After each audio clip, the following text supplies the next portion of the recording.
Well, here I am again. It looks like it's 17th of July, and where I'm at is partly sunny and partly cloudy. But the temperatures aren't too bad today. But it's a good day to see what I can do here on this channel. What I wanted to talk to you a little bit about today was trolls. What makes them tick? I haven't quite figured that one out yet. So I decided to take a few of them, just write them down. Okay. And a few months ago, I had trouble with one. I think he called himself Blinky. I'm not sure. You know, kind of like somebody that carried their blanket around all their life, and they call it their little Blinky. I think that's what this troll's name was from a few months ago. And I did check his channel, and of course he didn't have much on his channel. And checked his IP address. I didn't pick anything up too much on that. I've got another one that I looked at, and this guy, I haven't found him saying too much positive about anybody's channel yet. But I was going to keep on looking a little bit to see if maybe this guy has some mental issues, and his world is his glass maybe is only half full, and he's never seen half empty instead of being half full. You know what I'm talking about, I hope. Some of these people look at the wrong way, let's put it that way. And so they spew this stuff around, trying to make everybody unhappy as they are. Yeah. I'm sure you know a few people like that. And when they don't have a positive attitude, they can't make a positive remark. And that means their life becomes a negative downward trend. And I feel sorry for them, but when they hit bottom, perhaps they'll look up and see the light and decide to swim to the surface. We'll just have to see. Maybe we can pray for him. If you know who he is, maybe we can fix the problem, because he definitely has a problem. I think he goes by the name of an inspector guy. And you may have run across him on your channel. He seems to think he knows better than thou.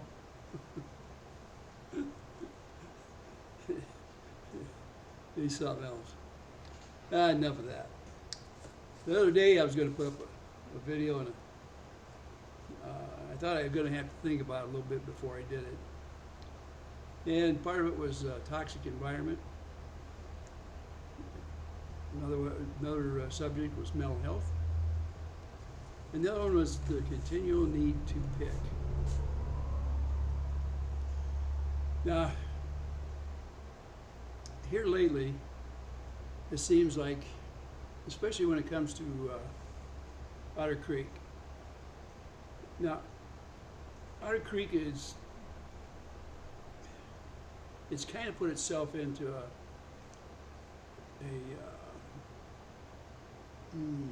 bad light, okay, in general, the town itself. And yet, when I look over there, and they have their town meetings, the last 3 council meetings have been very good. And matter of fact, they've gotten better each time they've had them, since they've got their new council together. And I think they seated a last member last night. And it looks like they have their act together pretty good, and won't have any problems moving forward. They're enthusiastic, and everybody has a role in what they're doing for the town. And they've got some festival coming up. I think, from what I can see, it looks like it has all the earmarks of being successful. And if it is, it's going to give them something to do and plan out on an annual basis. And that's what I like to see it in towns, is that positive outlook. But that doesn't take away from some of the negativity that's there, because you have to have a way of trying to move forward. You don't want your reputation to get to a point where the first thing everybody thinks of is not a place that they'd want to be. Now, I realize that you have somebody in town there that, as far as I'm concerned, they probably need some, I think they have mental issues, and they need that type of a treatment. And I also figure that more than likely they're going to go to jail first. And if they get any treatment at all, it'd be just what the minimum standards that the state would say. There's been a lot of time and effort put into it to dig like this. Now, when you already have a deficit problem up here, and all of a sudden you think you have hundreds of thousands of people looking to make your life as miserable as they can, the negativity itself will take what life is there away.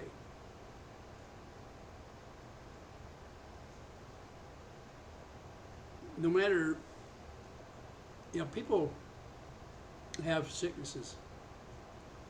Let's say you come down with bronchitis, and the neighbors come over and they bring you some food, and, warm blankets and things like that. I mean, that's the way it was done years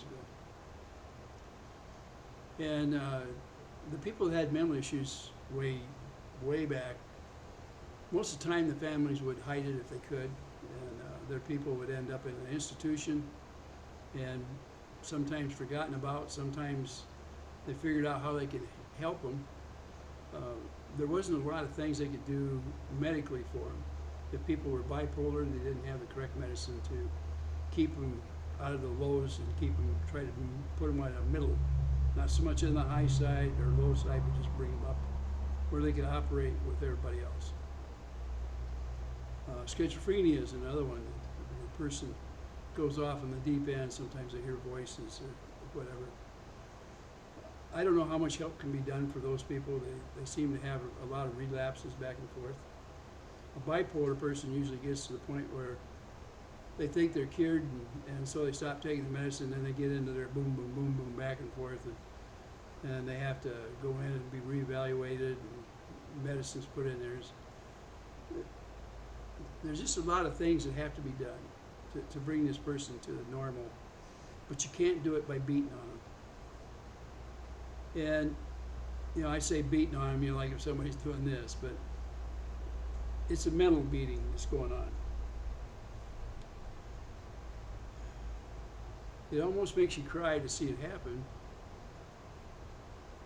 And there's not much that can be done for those people in this point, because we don't have facilities for them.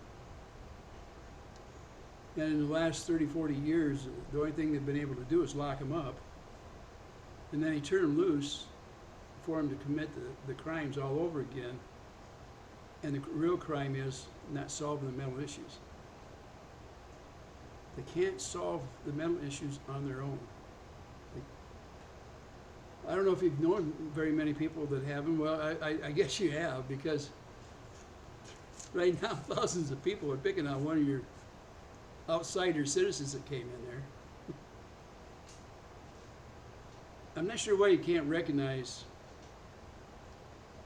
there's a certain amount of bloodthirst in people that jump on the bandwagon to do mental torture to somebody. And these same people will figure out a reason why they need to do that, when the need is internal in their self. It's not. People that pick apart somebody that has mental issues to the point where they can't help themselves. What possesses you to think it's right to do that, to beat them down so bad Now, I don't know if you realize it, but you could have a minor accident and have issues just like this person to last you a lifetime, and you would face these kind of repercussions. I know of a guy years ago. He was really a good person, and he had a bad car accident, and he was in a coma for about a week. And he come out, and it had messed his mind up a little bit. And for the next 20 or so years, maybe 30, it took him that long before he was really stabilized back to a normal person and back to that good person he'd been before the accident. But he did come out of it eventually. But until then, he spent different times in jail because of, quite frankly, he couldn't tell right from wrong. There was days where he was great, and there was days where he wasn't. But eventually, they worked it out between medications. And, I'm pretty sure he got some psychiatric help. He was one of the lucky ones that come out the other side. How do you feel about it when you pick on somebody that can't help their situation? Do you justify it by saying, well, they brought it on themselves? Because if it's a mental issue, they didn't bring it on themselves. When somebody has pneumonia, do you blame them for having pneumonia? Or do you try to make their life easier by maybe bringing them some cough medicine or running some store errands for them or something like that, or mowing the grass? Or do you just, since they have pneumonia, I'm going to stay away and I don't want nothing to do with them, and throw rocks at their windows and cat call them every time you see them? But, wait a minute. Would you do that? So if you wouldn't do that, why would you take somebody that may have schizophrenia or bipolar or something like that? Why would you call them out and be so mean in the way you address it? Why wouldn't you try to see to it that the right thing is done? And if the right thing is to put them behind bars until they can get mental help, well then so be it. But in real terms, somewhere down the line, to get these people as responsible citizens, mental issues have to be, they have to be fixed if they can be fixed, either with medication or psychological help of some kind from somebody that has a degree in bringing these people back around to see what's out there or what their life, how they're deteriorating. I've seen it happen in families where there was issues like this. And by picking on them, we're going to make the issues worse for that person. And if that's what you want to do, I guess there's not a whole lot that can stop you, because when a crowd gets angry and somebody throws a rock to break a window, then it seems like it just spreads. Like the whole crowd gets in there and picks up rocks and starts throwing at windows and sometimes at other people. I don't know why people do things like that. I mean, it's something up here. I don't know if they're as crazy as the people that they're picking on, if that's possible.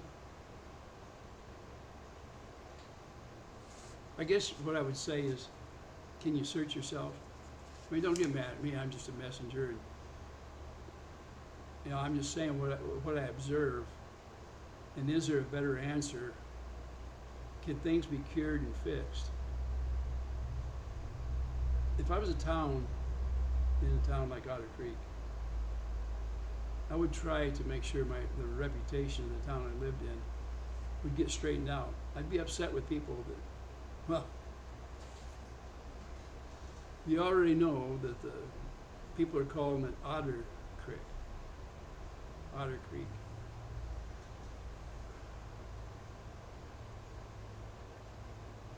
Several times on my channel, I've corrected the name, because I think it's unfair to distort the name in a manner that is making fun of the residents of that town. I don't feel that way about you people in Otter Creek. I think that you're now standing on your own 2 feet, and I'm hoping you turn this around. You don't need to be called by Otter Creek. That's not a nice name. Don't get used to it. You want people on the outside to feel a lot better about you, and you can do that right now. Let's change this back to Otter Creek with 2 T's, not 2 D's. And let's figure out a way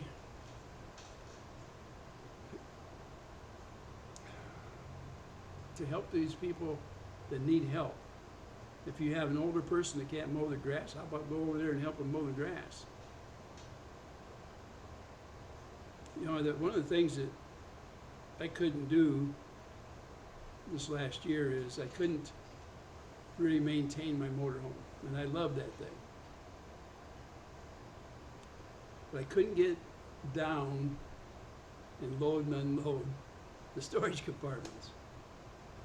And if I needed something in there, let's say we were going down the road and I needed something out there because you had to have it out, I would have a heck of a time trying to dig something out because I have a hard time. My back is fused from about almost the center all the way down to my tailbone. And I have donor bone in there to, graft it in to fill in some places where they had to take bone out.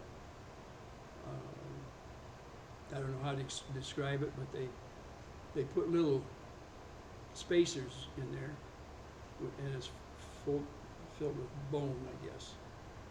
And it grows back out and helps support your spine. But when it fuses it, your bending comes in a different place. It don't bend like it did. So when you try to get down and bend over to do something, you can't. But the same thing happens in your yard. Now I have a grabber. They gave me some time ago when I was in the hospital. It was a kit. So that I could do things like that, and a long shoehorn for my shoes, so it's real long, so I can get my shoes on. Because if you ever tried to bend over and put your shoes on when your back's grafted, then I've got steel bars or steel things in there with screws in it that screw the vertebrae together. My wife has them in her neck and also her back. Her back is all put together just like mine. So neither one of us could load and unload our motorhome anymore. This thing, it was 42 foot long. It had 3 slides on it. It's a diesel. It was bigger than some of our first places that we lived in, the inside was. And it was bigger than the house I was raised in. So it was, to me, it was a palace on wheels. But what it did is it took part of the independence away from me. And I don't want the same thing to happen to me in my yard. Now, I have a neighbor that is really gracious. And they bring things. Sometimes they'll get sweet corn early and they'll bring some over to me, or to my wife and I, not just me. I don't want to sound selfish. And my wife, she made banana bread the other day, and while it was still warm, she had me take it over to the neighbor. But it's the kind of neighbors that you want to help each other out. Now, the same people that would pick on somebody with mental issues probably would do everything they can maybe to trip me up because of my disabilities. And you're going to have some disabilities when you get up there in age, believe me. Part of it is you trip over your feet, and the other thing is you trip over your tongue. And you've heard me trip over my tongue different times. And the day's going to come where I'm going to have some mental issues because as you get older, you're forgetful. The keys. Now, my wife and I have a habit. Now, in my garage, I have a place to put keys. And they're for the vehicles that I normally keep in. In the house, we have a thing inside the pantry where we put the keys up there. We don't carry them in our pocket. We put them where they're supposed to be. And if they're not there, you can't go into panic because where are they? You start searching your bags, asking the other one, where's the keys? We do that because it's repetitious. We can go back in there and find them. When years ago, I had a business, and it was in a medium-sized town. And the people were retired. All of them got a big discount.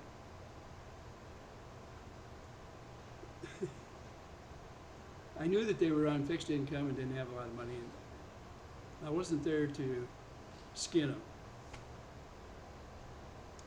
Most of the time, if the work was done in their house, I did it. I'm the one that supplied the labor. And my employees would work on jobs that would pay off. That I felt better about it because I didn't like to lose on jobs just because I give a discount. And some of my best customers were retired people. They just, I tried to take care of them as much as I could because when I was a kid, those are the same people that hired me to do their lawns and shovel their walks. We had people back then that had some mental issues, and we didn't pick on them. We did what we could to help them. Now, granted, back then there was, the law could take people if they broke the law or something and they had mental issues, they were going to get locked up, and if it was found by the courts that the mental issues caused it, chances are they weren't going to get out very easily. They were going to have to make sure that they're mentally able to come out into society. And I thought it was a good way to handle things, and I don't know why we don't do it today. I guess there was a different perspective of help when I grew up, different than what there is today. And I think that's what bothers me when I look out and I see bullies and bloodthirst and how to conduct attitudes. And people think when somebody's down, you should kick them until they can't move.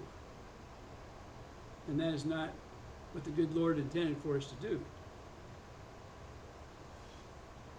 You know, the downtrodden people need a helping hand. And I know a lot of you I know you're going to call it out, and you're going to say, well, those people don't deserve it. And maybe they don't. I'm not there, never talked to them, and I don't care to.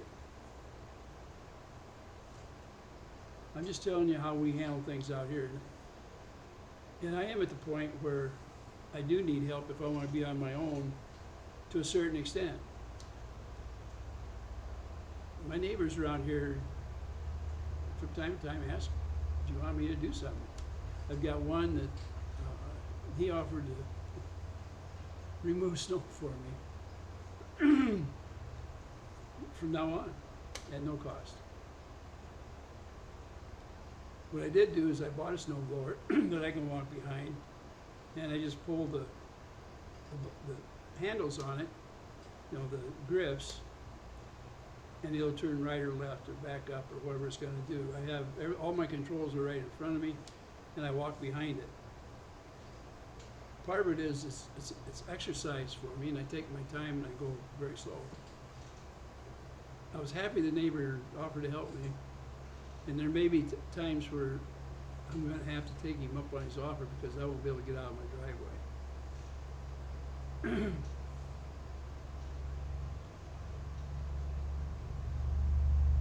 There have been times, you know, like one neighbor offered to mow my grass when I was down. You know, when I had my back operation, prior to that, I was having a huge problem in walking. I was partially lost my feeling in my lower legs, and I still don't have all that back. And so walking the balance was very tough. It was like I was in water all the time. So I used a walker, and then there was a while where I had to use a wheelchair. Actually, the wheelchair probably was more of a godsend because it helps you build a little bit of muscle in your upper body. Use a wheelchair, you'd be surprised how quick some of your muscles will come back to you. It also helped after I had my operation for me to get back where I could walk on my feet adequately. And my wife went through the same thing when she had her knee done, and when she had her back done, and when she had her neck done. She was down on the neck thing for a long time, and I had to feed her through tubes. Was able to bring her home from the hospital after she'd been in the hospital a little over a week. And once I learned how to use the stuff to put in her tubes, and we did it that way. If people can't learn how to help other people that have a disability, it doesn't matter whether it's physical or mental, there's a real problem. One of my grandmothers had multiple strokes. And she was one of those, and when she'd visit, she always brought food. She was from the old school where people would bring gifts of food to other people. Come in the door and say, hey, I had some extra grapes or cherries or apples, potatoes, things out of the garden. You don't see as much of it today. And I'm lucky enough that I've got neighbors on both sides of me that I can't do a garden anymore. But they bring sacks of stuff over from time to time and say, Ray, look, we had some extras. Now granted, when I first moved into this place, I used to help neighbors out do different things. And it always repays you. Well, I've run my gamut here. It's almost 30 minutes. And I was hoping to talk to some of you out there and try to get something going where you get a good feeling instead of a bad feeling when you're helping somebody. Just because somebody doesn't deserve your help doesn't mean that you should walk away from the problem.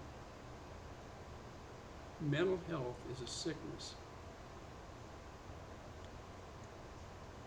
Having a problem with illicit medication, it's a sickness. It's a weakness of the person inside.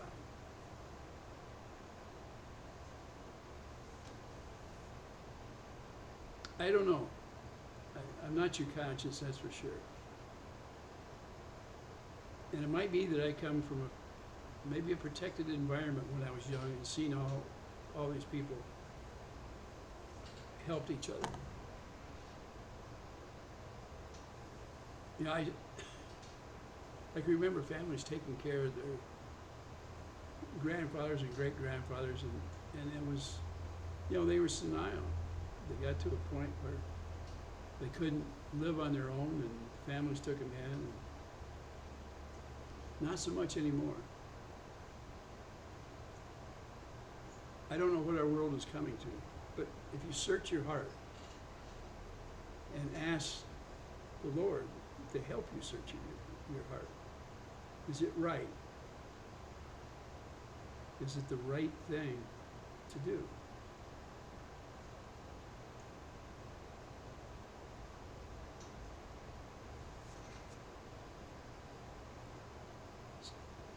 When criminals commit a crime, they need to know the consequence of it. And that's what prisons do. If somebody has mental issues, they don't necessarily know the right path to walk to be normal. And even though they may commit a crime, they may not know it. But it is a health issue just as if pneumonia, measles, or something like that. And yet, we can't accept the fact that they need help, and we wish to somehow make their life more miserable than it already is. Can you think if you had to walk in their shoes for, let's say, a week, or a day, or an hour? And when you look at these people, what do you see? Now, you might be looking at yourself like that in a few years. That can happen to you. Mental issues can happen to you any time in your life. I get a sick feeling when I see people go out of their way to hurt these people worse than they're already hurting. Maybe you don't understand what it's like for these people, but if you watch them long enough and see what's going on, I mean, where's your heart? And, please, don't put words in my mouth and say that I told you that somebody's okay. I didn't say they're okay in any sense of the word. I didn't say it's okay for them to break the law. No, it's not okay. What I'm trying to get through to you is the mental issues need to be fixed by a professional. You and I can't beat it into them. That will not cure the problem. And it breaks my heart to see people like that pay for something they can't help by getting beat up on by every single person they meet.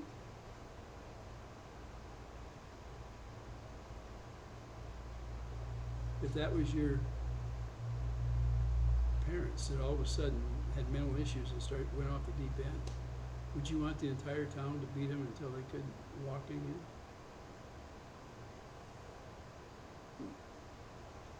I would hope not. And I'll pray for your salvation somehow, that you can turn around if you feel that way. It's not fair to yourself to have those types of feelings. It's just not. I don't know what else or how easy to put it.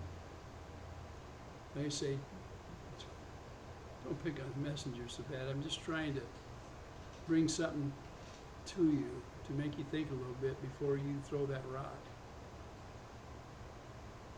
People need help. Mental issues are real. Can happen to anybody, anytime, any place. Ask the Lord to come into your life, into your heart, and heal it to the point where you can look past that issue out here. You're going to feel better about yourself if you figure out how you can put this person or persons into a normal lifestyle of living. Doesn't mean you have to take them home to supper. Doesn't mean you have to be their best friend. It doesn't even mean you have to be a friend. But don't be their enemy. And if you can open a door for them to get that help, do it.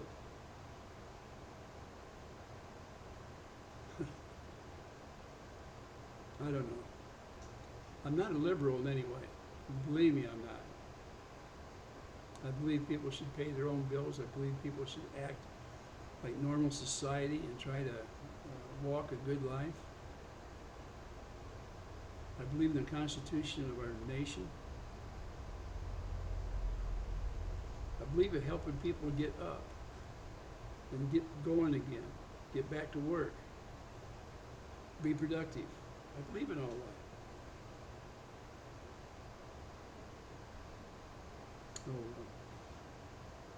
I want you to have a good day. And for those of you that can't see past that cloud, I pray that you will wake up and the good Lord will heal your heart so that you can do something good. If nothing else, do your best to be a good person. Think about it before you do it. When they talk about doing the right thing, heal your heart so that you can do the right thing. Know what the right thing is. With that, I'm going to let you go. No, I don't have any jokes to tell today. And I'll give you a big smile.